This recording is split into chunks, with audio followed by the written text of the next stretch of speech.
Madame le ministre, bonsoir. Bonsoir.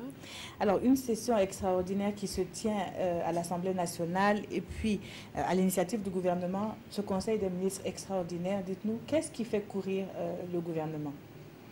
Merci beaucoup pour l'occasion que vous me donnez. Et je ne pense pas que le gouvernement court, mais le gouvernement répond aux attentes des populations. Et il s'agit d'un certain nombre d'engagements qui ont été pris et dans le cadre du plan national de développement économique et social.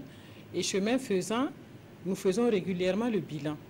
Et lorsque le bilan est fait, normalement, des mesures d'ajustement sont prises. Et en termes de mesures d'ajustement, nous nous sommes rendus compte justement qu'il y avait un retard dans l'exécution du programme de 2017, du programme d'investissement 2017.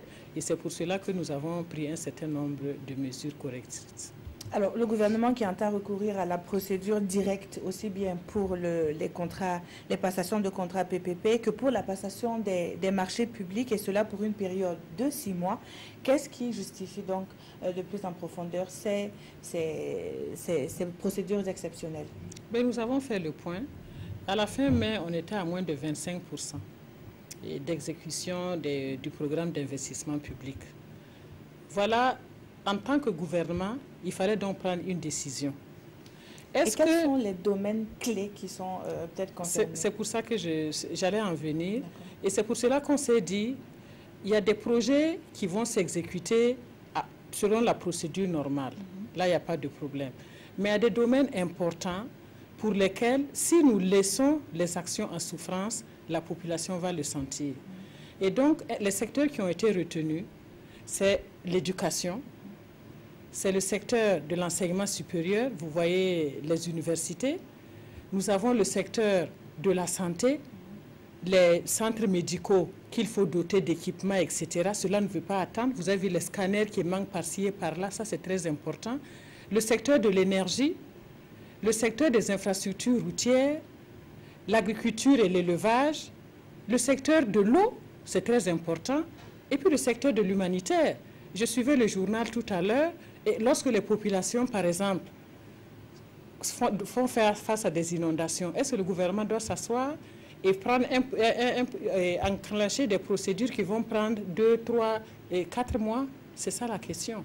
Et donc, c'est pour cela que le gouvernement, de façon responsable, a analysé l'état d'exécution des différents projets et a sélectionné une liste restreinte de projets qui pourront passer effectivement par la procédure d'entente directe. Vous avez suivi un autre point qui est très important, le programme d'urgence pour le Sahel.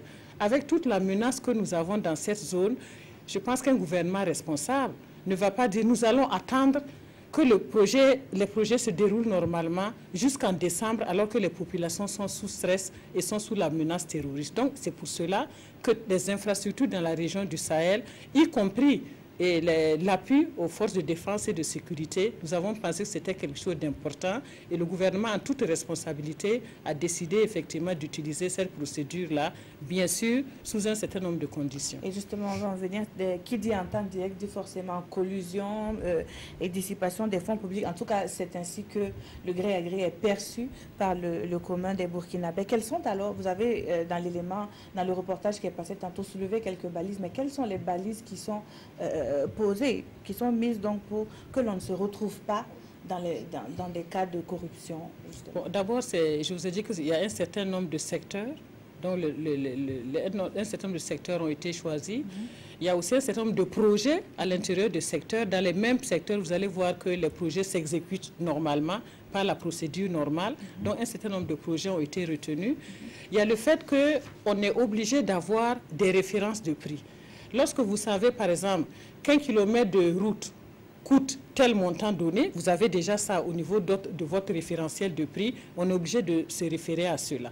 Nous tenons compte de la capacité des entreprises qui ont abandonné des chantiers, par exemple, qui n'ont aucune capacité technique de le faire, nous n'allons pas les retenir. Des entreprises qui ne sont pas en règle vis-à-vis du fisc, nous n'allons pas les retenir. Et mieux, il est prévu que avant que les ministères sectoriels ne contractualisent, qu'elles vérifient avec le ministère en charge des Finances qu'ils ont vraiment respecté la mercuriale des prix et qu'ils peuvent aller de l'avant. Et après, a posteriori, il y aura un audit de la mise en œuvre effectivement de ces différents programmes. Donc je crois qu'un certain nombre de mesures ont été prises pour éviter justement, et je comprends que tout le monde se pose des questions, y compris nous-mêmes, donc c'est normal. La preuve, c'est que nous n'avons pas dit tout le programme d'investissement public va s'exécuter sous cette modalité. Donc c'est pour cela donc, que nous avons pris un certain nombre de mesures.